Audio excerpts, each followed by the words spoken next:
टेमण Jamshoro Indus highway ते ॿ ॾींहं अॻु रोड हादसे में ज़ख़्मी थियल नौजवान ज़ख़्मनि जा सूर न सहंदे फौत थी वियो।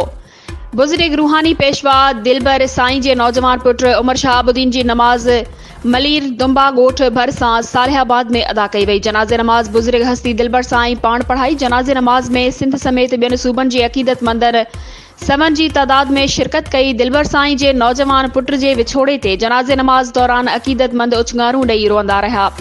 हर अख आली हुई। जनाज़े नमाज़ में दिलबर साईं जे मुर्शिद दरगाह रहमतपुर लाड़काणो पीर तरीक़त हज़रत पीर अब्दुल कादिर मारूफ सानी साईं, हज़रत उलमा मौलाना साईं मुफ्ती खलील अहमद वेढ़ शरीफ, हज़रत मौलाना अली अकबर कासमी, हज़रत पीर सूफ़ी अली नवाज कादरी, हज़रत पीर सैयद हकानी शाह, सूबाई वज़ीर साजिद जोखियो, फयाज़ पालारी, वहीद सिकंदर छुटो, मोहम्मद अली छुटो, ज़ुल्फ़िकार पालारी, अब्दुल ख़ालिक पालारी, मुनव्वर अली छुटो समेत हज़ारे माण्हुनि अक़ीदतमंदनि जे जनाज़े नमाज़ में शिरकत।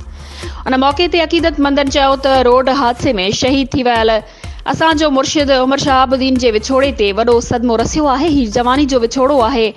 इहो ख़ाल कॾहिं बि भरिजी नथो सघिजे। जनाज़े नमाज़ खां पोइ दिलबर साईं जे पुट उमर शहाबुद्दीन खे सवें आलियन अखियुनि सां मिटी मां हवाले कयो वियो।